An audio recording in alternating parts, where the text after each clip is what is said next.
Hi everyone, this is Pam Armstead. I hope you guys are having a super awesome day. I am. I actually went walking this morning and, uh, you know, walking, shopping, shoe shopping. But today we're going to talk about um, purchasing your first home and what steps that you're going to need in order to do that.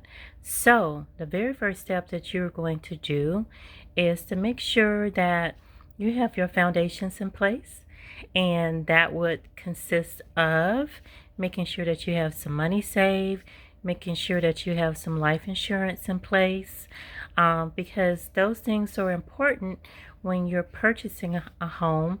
And the reason why I say insurance is because when when they're doing your assets and your debts, that insurance policy can be an asset, and your savings can be an asset when they're looking at your whole profile. And you want to always have systems in place in case something happens to you. Your family will be able to pay off the house and any of your debts. Okay? So, that is the first thing that you want to do.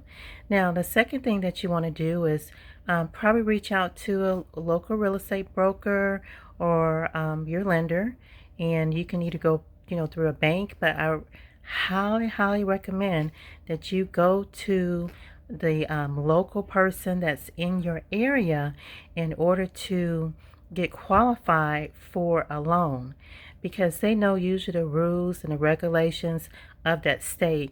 When you're doing something, when you have a company that's national, they usually take a long time in order to process that, process your application. Okay, so as a first-time home buyer, there are a lot of programs out there. I'm actually in the state of Georgia, so there's a lots of down payment assistance programs, and you really just want to contact your local real estate broker or your local realtor and talk to them about some of the programs that may be available to you.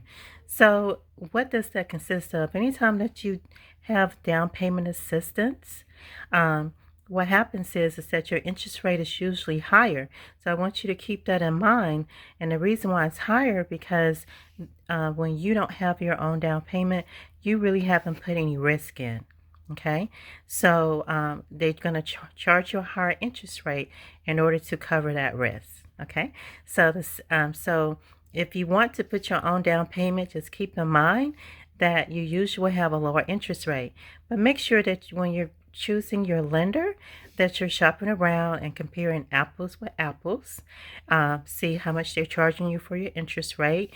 See how much they're charging you for closing, and what type of loans that they have provided. So there's usually four types of loan. Really, there's five. You have a conventional loan, which is usually handled, by the bank. You have, and it's the pretty much the hardest to qualify for. And then the second thing that you have is the FHA loan, and the FHA loan is the Fair Housing Authority. And so basically, that's a government-backed loan. The down payment for that is 3.5%. You have what's called a VA loan. Those are for our veterans. So if you're a veteran out there, you can definitely buy a home with no down payment. And the only thing that you would be responsible for is your VA funding fee. But if you're a disabled vet, then of course you won't have to do that funding fee. Okay. The next one would be the USDA loan. And a USDA loan, if you live in a rural area and it's designated, you will have to put an address on the map to check that out. That particular program is in for rural areas, and they have 100% financing, and usually the interest rate is really, really good.